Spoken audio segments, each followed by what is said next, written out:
sobre a questão da meditação sendo buscada de forma imanente. Então, esse conceito é muito importante a gente entender, é um conceito filosófico que é importante a gente entender sobre o imanente e o transcendente. Quando você fala em transcendente, necessariamente você está ligando a algo dual, a um outro mundo. Porque mesmo o budismo, se você encarar que o budismo ele é materialista na origem, quando eles buscam o nirvana, que é o objetivo final do budismo, esse budismo final é algo que transcende a nossa condição natural. É um estado que está além, que nenhuma pessoa vive e que a gente vai ter que encarar também como transcendente.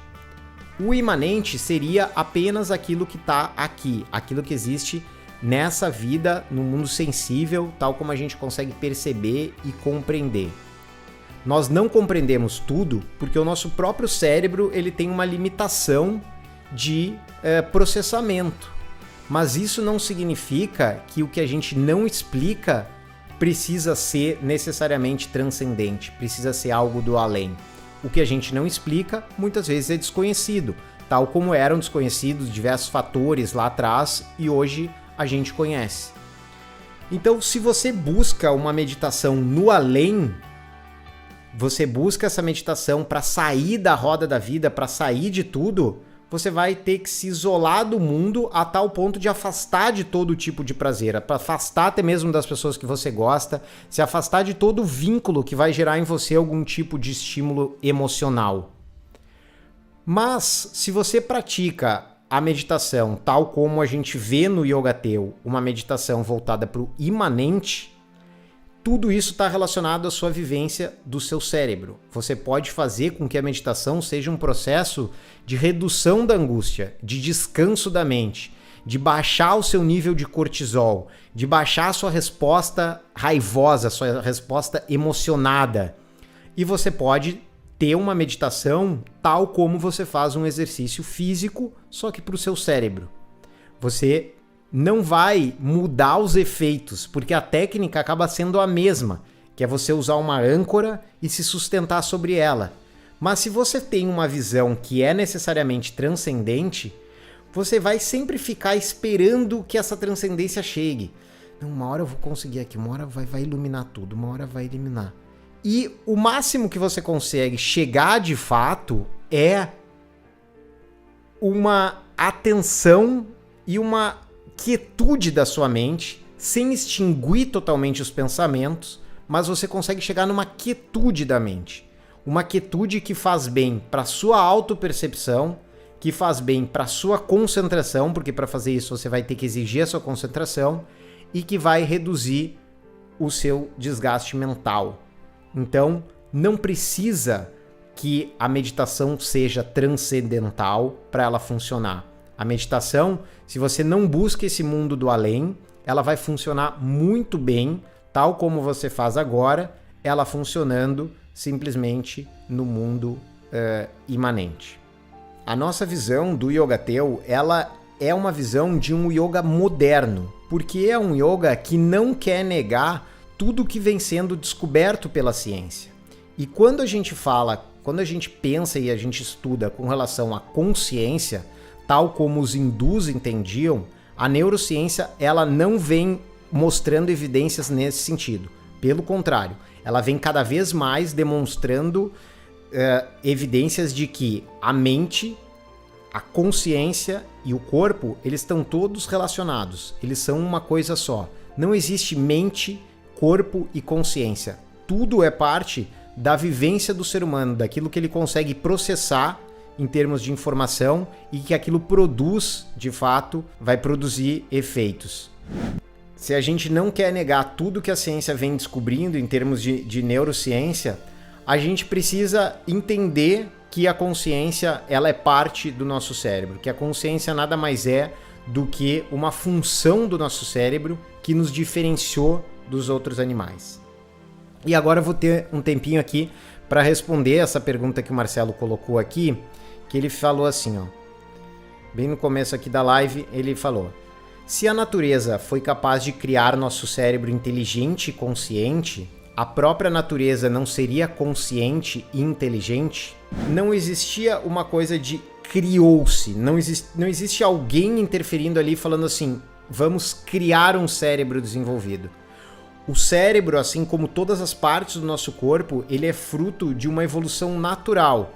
O fato de a gente ter saído de 4 apoios e hoje andar de forma ereta, não foi porque alguém criou isso. Foram as circunstâncias ao longo de milhões de anos que foram nos colocando em uma posição ereta.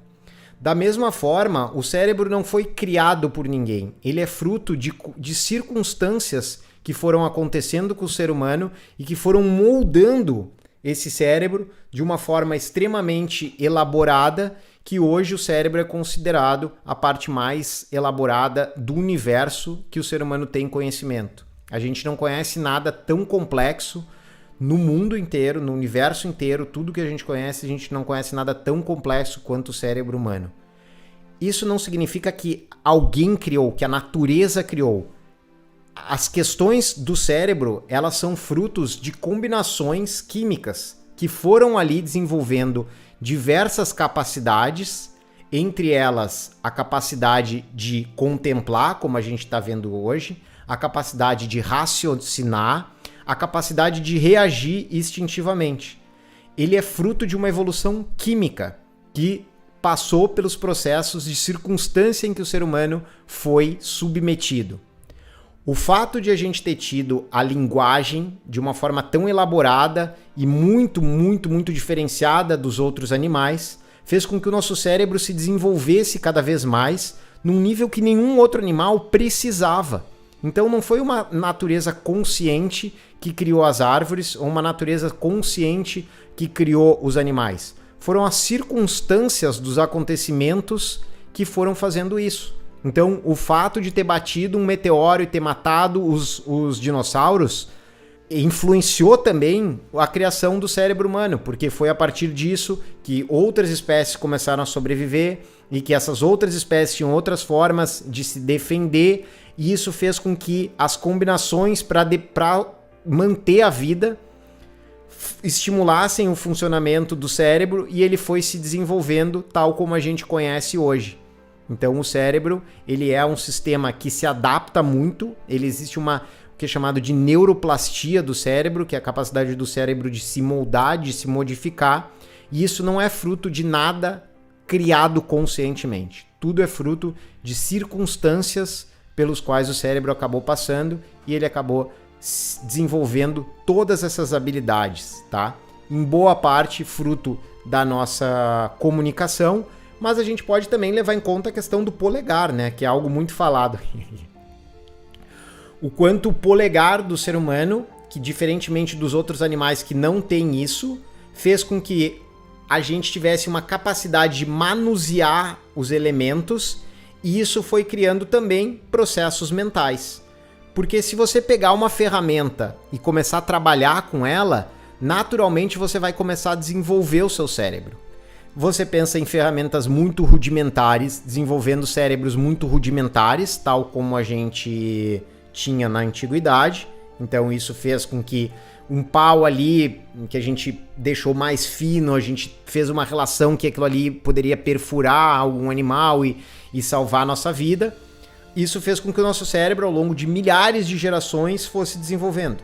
Assim como hoje, todos os estímulos que a gente está recebendo da internet, que é uma ferramenta de conhecimento, ele está modificando a plasticidade do nosso cérebro. Não tem ninguém conscientemente mudando o nosso cérebro. A natureza não está conscientemente agora mudando o nosso cérebro. O nosso cérebro está mudando porque as circunstâncias que a vida está nos colocando está fazendo com que ele se mude, com que ele se altere. Então, tudo é fruto de causas naturais. Não tem um além, não tem um ser a mais ali fazendo isso de forma consciente. Então eu acho que assim ficou claro que a consciência ela é fruto da evolução humana, ela é consequência do desenvolvimento do cérebro humano e em um momento histórico isso não conseguiu ser explicado e se fez o que é chamado de falácia do inexplicável, que é Se não se explica, então deve ser algo divino. Não, se não se explica é porque não tem a informação suficiente. Mas se você tiver as informações, você vai poder chegar a algum tipo de explicação.